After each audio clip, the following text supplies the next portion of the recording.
Here we're going to clarify an answer to an iClicker question from Lecture 5. And let's just go to that iClicker question here. You may remember it. All right, which one or which of the following processes is or are spontaneous? And here's the three processes: the reversible isothermal expansion of a gas, the condensation of steam at 400 K, 1 atmosphere. This is what I've added in the iClicker question given in class. I did not say 1 atmosphere. It really should be 1 atmosphere. I should specify the pressure. And third, adiabatic expansion of an ideal gas into a vacuum.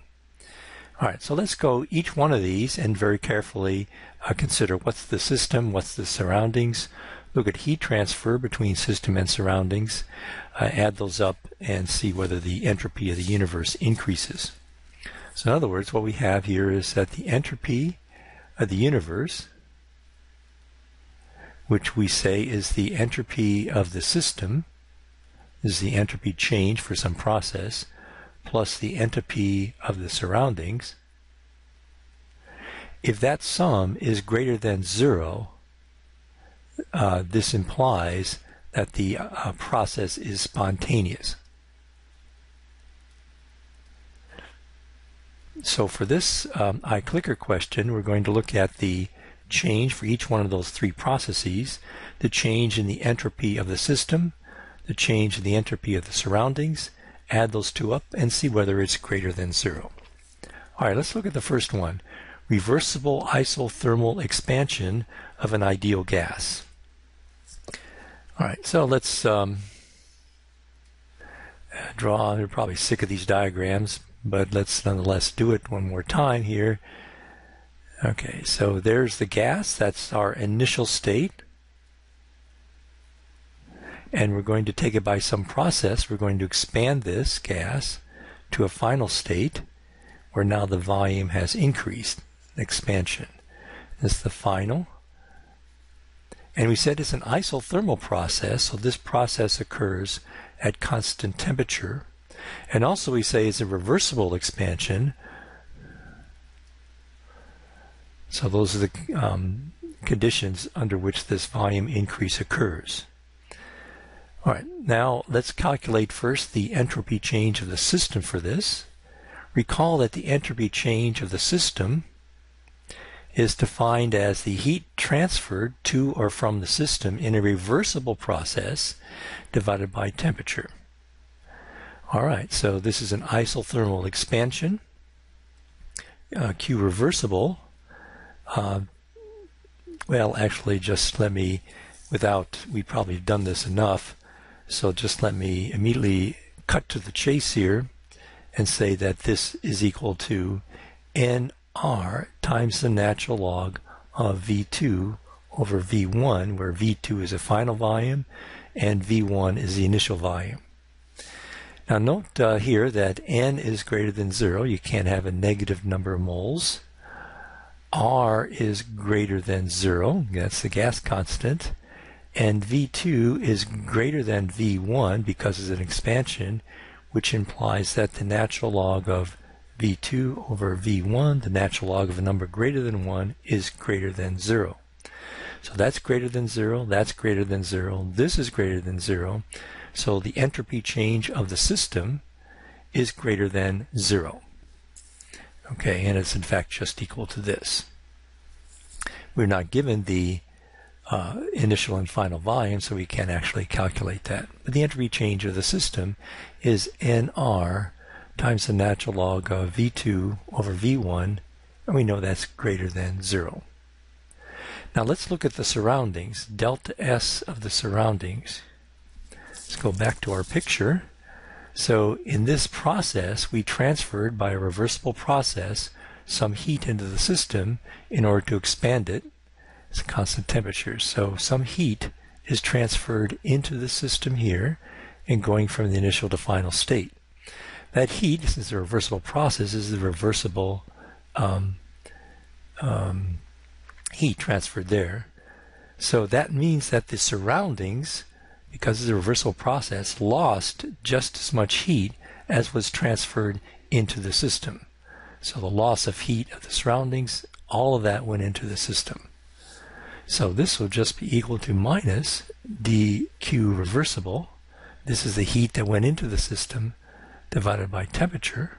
And we know how much heat went into the system, and divided by temperature, that gives you that volume. So this is equal to minus NR times the natural log of V2 over V1, and this is less than 0 because of that negative sign. Let's look at the entropy change of the universe. That is just equal to the entropy change of the system, NR, natural log of final over initial volume, minus NR times the natural log of the final over the initial. And that is equal to 0. This implies that this process, the isothermal expansion by a reversible process of an ideal gas, of ideal gas, is not spontaneous.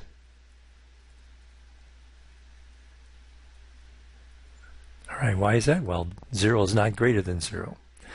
So it's not spontaneous. So I go back up here. This particular one is not spontaneous.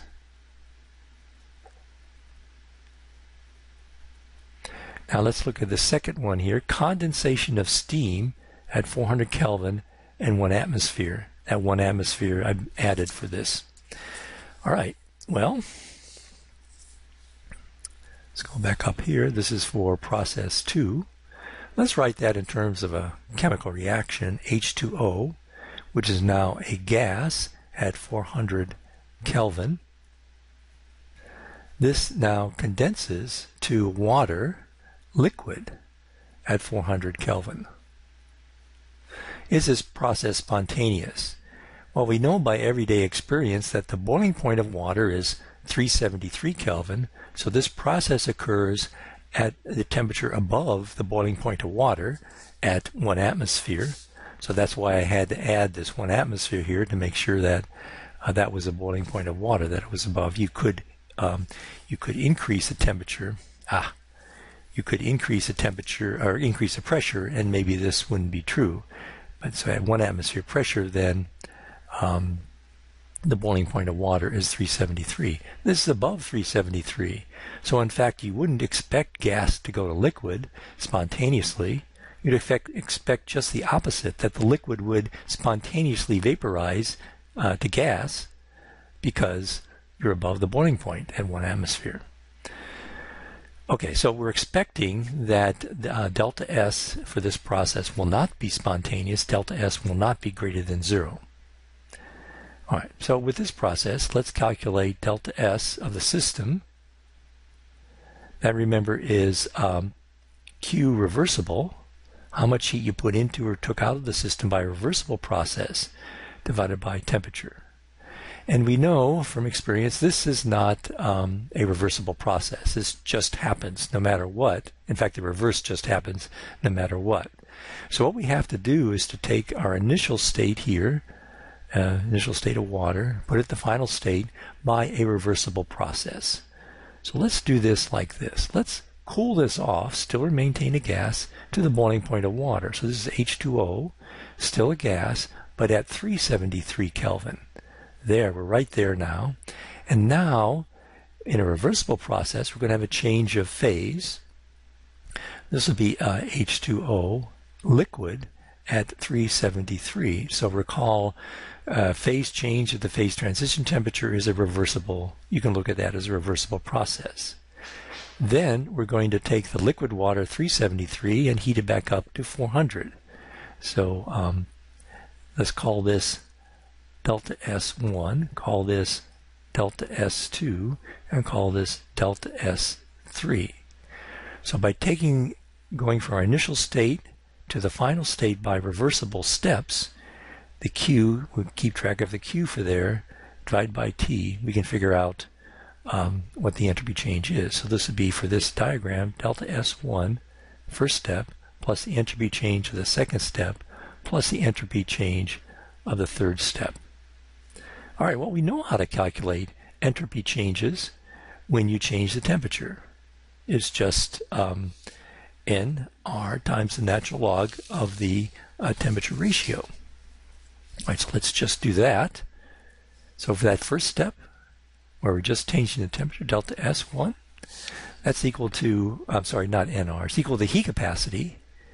And this is the heat capacity at constant pressure. We have one pressure, and the heat capacity of the gas times the natural log of the final temperature divided by the initial temperature. All right, sorry, I didn't mean NR. Heat capacity. That's how we calculate entropy changes when you just change the temperature. And we can do this by a reversible process. Delta S2, let's just refresh our memories what that was. That's that phase transition at the phase transition temperature.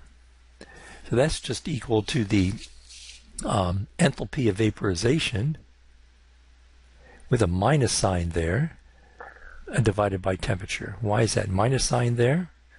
Well, vaporization would go from the liquid to the gas. We're going the other way, so we have to use that minus sign. And finally, for that third step, delta S3, that'll be the heat capacity. That's where we heat it up from 373 to 400. That'll be the heat capacity of the liquid at constant pressure, Cp, constant pressure, times the natural log of the final temperature over the initial temperature. All right, well, let's actually do that. We could stop here, but, well, actually, no, let's go ahead and calculate that. So we look up the constant pressure heat capacity of water, and that is 37.5 joule per mole Kelvin. All right, so let's do everything on a molar quantity. So this will be the intensive entropy changes. We want to know how much will have to be given the number of moles. That wasn't given in the problem. Times the natural log. Now we're going from 400 to 373. So 373 is the final, 400 is the initial, 373 is the final, 400 is the initial. We look up the enthalpy of vaporization of water, and that is, let me just look that up here, 40.657. So with that minus sign, minus 40.657 times 10 to the third joule per mole. And the temperature at this occurs, okay, this temperature is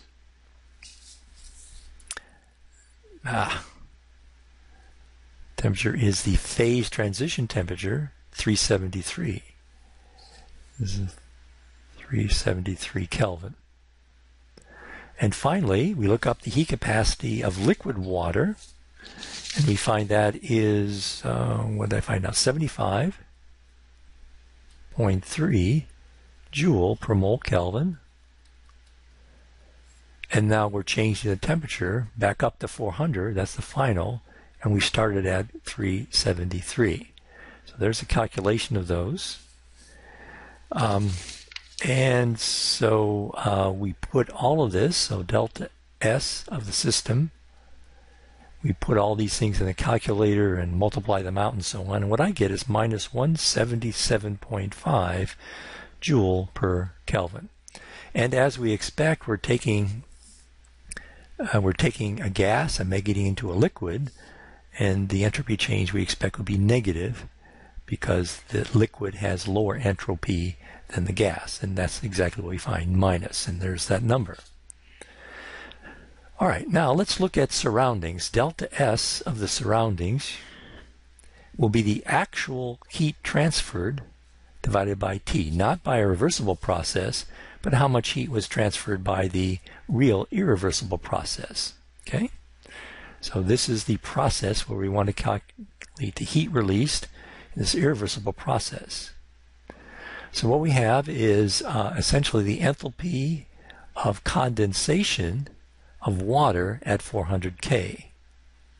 So this will be, and the enthalpy of condensation is minus the enthalpy of vaporization at 400 K, not to the phase transition, divided by the temperature at what that at temperature at which that phase transition occurs. That's 400 K. Okay, so this one is going to 400 K.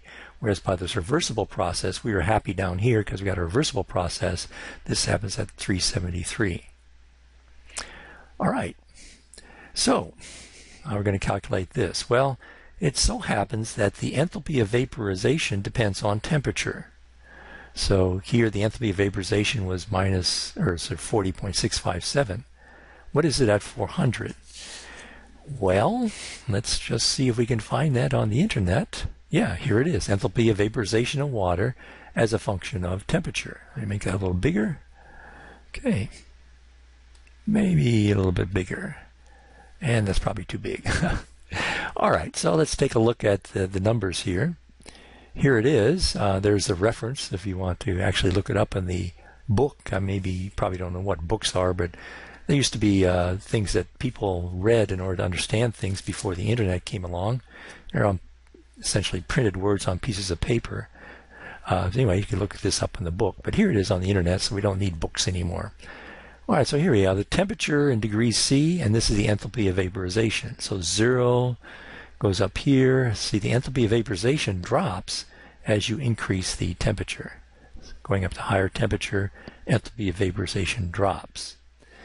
This is in degrees C, so we going from 373, which is 100, to 400. That's about 100 and 400 Kelvin is 127, I think. Yeah, so it's around in here. So we don't actually have the exact number, but we sort of guess. Now, I'm sort of a geek, so what I did was I copied all this data, temperature and enthalpy of vaporization, into an Excel spreadsheet. So here we have temperature, delta, right from the table, delta H of vaporization. And what I wanted to find out was what the enthalpy of vaporization was somewhere in here. And so I thought I'd do that by seeing if I could fit this data. So here's the enthalpy of vaporization versus temperature here. And if you want to know how to fit the data, actually you don't fit data, fit an equation to the data. You'll learn that in Chem351Fall2013-Lecture5iClicker and also Chem351Fall2013-Lecture5iClicker. But here, this is a fit, a polynomial fit to a third order polynomial. So let's see what this fit looks like. So those pink things are the fit. Well, it's not really a great fit. So didn't like that. So let's fit maybe an exponential. So here's a fit of an exponential function.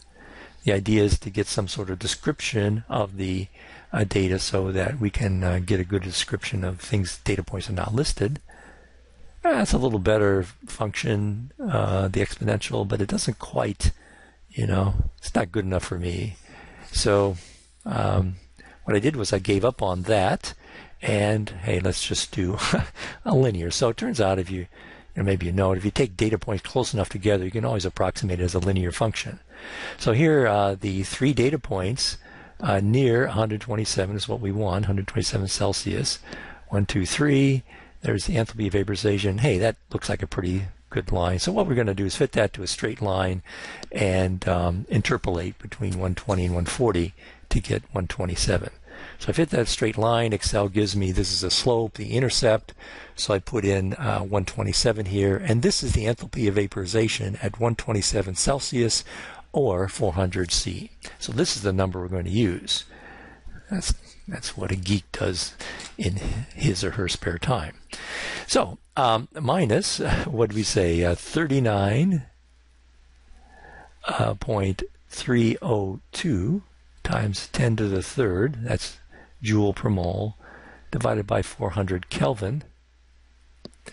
And put that in the calculator. This is plus 151.8 joule per Kelvin. Oh, by the way, this is per mole. We carried along a mole here. Joule per mole. So this is Kelvin mole. So there's the entropy change of the system. This is the entropy change of the surroundings. The entropy change of the universe will be that plus that. Since this is a bigger negative number, the entropy change of the universe will be negative. Well, actually, you can go ahead and do that. So delta S of the universe will be minus 177.5 plus 151.8, the entropy change of the surroundings. It's a bigger entropy change because you got rid of some heat. Anyway, so that's equal to minus 25.7 joule per mole Kelvin. So in this case, delta S of the universe is less than 0, which implies this process is not spontaneous. And in fact, the reverse process is spontaneous. And that's what we figured out just using our intuition. And as I'm checking my notes, made a mistake here. No, actually, I think I did. Okay, I did make a mistake. So this second process, let's see if I can find that. Second process, not spontaneous. The entropy change was negative. The entropy change in the universe is negative. All right, finally, let's consider this third case, the adiabatic expansion of an ideal gas into a vacuum. Okay, so this is case number 3. All right, so we want to calculate delta S of the system. Okay, and let's draw a picture of what's happening here. Here's our much used picture of a gas expanding, ideal gas. There's an ideal gas in there. And we're going to expand that. Didn't say how much, but let's just expand it this much. And this is a vacuum out here. So that means the pressure is equal to 0. And also there's still a vacuum out here. You can nonetheless see doing this by a reversible process. So you very slowly expand into the vacuum. So delta S of the surroundings, system, will be Q reversible over T. Now let's see if we can figure out how this will happen. Well, essentially what this is an expansion of an ideal gas going from one volume to another.